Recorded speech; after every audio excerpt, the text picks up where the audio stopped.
Here's a question that fails more remote pilots than airspace, more than sectional charts, more than the entire regulations section combined. What's the minimum visibility you need to legally fly right now? If you can't answer that in 2 seconds, stick around, because weather is where the Part 107 test tries to trip you up, and it's also where real pilots get themselves into real trouble. I'm Captain 107, and today we're breaking down everything you need to know about weather for your Part 107 check ride, and everything you need to know to not end up as a cautionary tale on the news. Let's start with the regulation that started it all. Part 107.49 requires you to check weather conditions before every single flight, not glance at the sky, not check yesterday's forecast.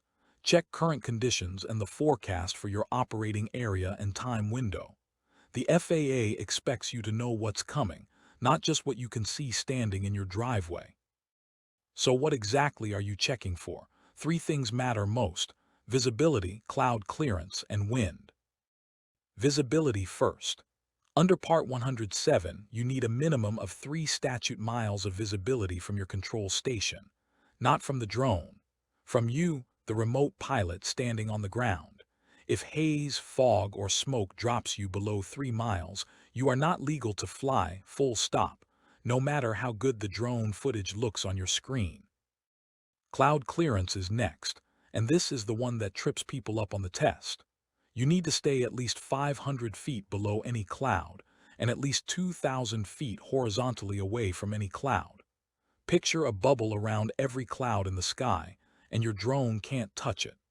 This exists so that manned aircraft popping out of the clouds have room to see and avoid you, and you have room to see and avoid them. Now here's your first thing to remember before we go further, because what's coming up next is the part that actually gets people grounded in the field, not just on a test.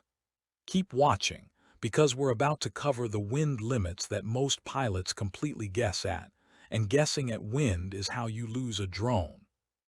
Wind doesn't have a hard numeric limit written into Part 107 the way visibility does. Instead, the rule is broader. You can't operate if weather conditions would be hazardous to persons or property. That sounds vague, and it is, on purpose.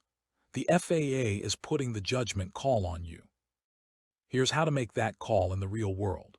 Check the manufacturer's maximum wind speed rating for your specific aircraft. Most consumer and prosumer drones top out somewhere between 20 and 35 miles per hour of sustained wind, but gusts are the real danger, not the sustained number. A steady 18 miles per hour with gusts to 30 is a very different flight than a steady 18 with gusts to 20. Always check gust speed, not just sustained wind, before you launch. Density altitude is the quiet variable nobody talks about until it ruins their flight. Hot, humid, high-elevation air is thinner than it looks. Thinner air means less lift, which means shorter flight times, sluggish climbs, and reduced control authority, especially on hot summer days at higher elevations. If you're flying somewhere above a few thousand feet in the middle of a heat wave, expect your drone to perform like it's carrying extra weight, because effectively it is. Thunderstorms deserve their own call-out, because the danger isn't just the storm itself, it's what the storm sends out ahead of it. Outflow boundaries can push sudden, strong wind gusts miles away from a storm that still looks distant and harmless on radar. If you see a storm building anywhere near your operating area, the safe move is to land well before it arrives, not to watch the radar and hope you beat it. The exam loves testing whether you understand that storm danger extends beyond the visible storm cell itself. Let's talk about where you actually get this information, because knowing the rule means nothing if you don't know how to check it. Aviation weather. Gov is the FAA's own source, and the one most check-ride examiners expect you to be familiar with. METARs give you current conditions at nearby airports. TAFs give you the forecast. Drone-specific apps like UAV Forecast or Windy layer that same data into a format built for flight planning, pulling in wind at altitude, gusts, and cloud base all in one view. which is worth having as a second check alongside the official source, not a replacement for it. Learning to read a raw METAR looks intimidating at first, all those letters and numbers packed together, but it breaks down into a simple pattern once you've seen a handful of them. And we've got a full breakdown of exactly how to decode one waiting for you as a free download. Link in the description. One more thing before we wrap up, because this next part is exactly the kind of scenario the check ride loves to throw at you as a trick question. Keep watching, because we're going to walk through a real weather scenario the way the exam actually phrases it, and it's not as straightforward as it sounds. Picture this.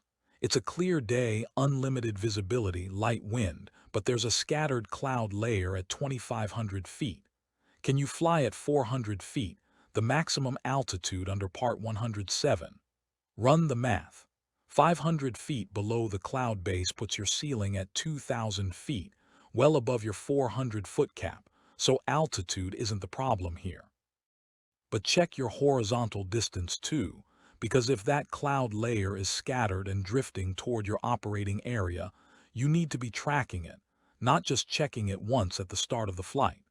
Weather isn't a checkbox you tick before takeoff and forget. It's something you're supposed to be reassessing in the air. That's the mindset the FAA wants from you, and it's the mindset that keeps you and everyone below you safe. Weather isn't the boring section of the test. It's the section that separates pilots who memorized rules from pilots who actually understand why the rules exist. If this helped you lock in the weather requirements, grab the free weather and METAR cheat sheet linked below. It covers everything we just went through plus a quick reference for decoding a raw METAR in seconds. And if you want to keep building toward passing your check ride on the first try, subscribe, because we're covering every single weakness the exam likes to exploit, one video at a time. I'm Captain 107. Fly safe, check your weather, and I'll see you in the next one.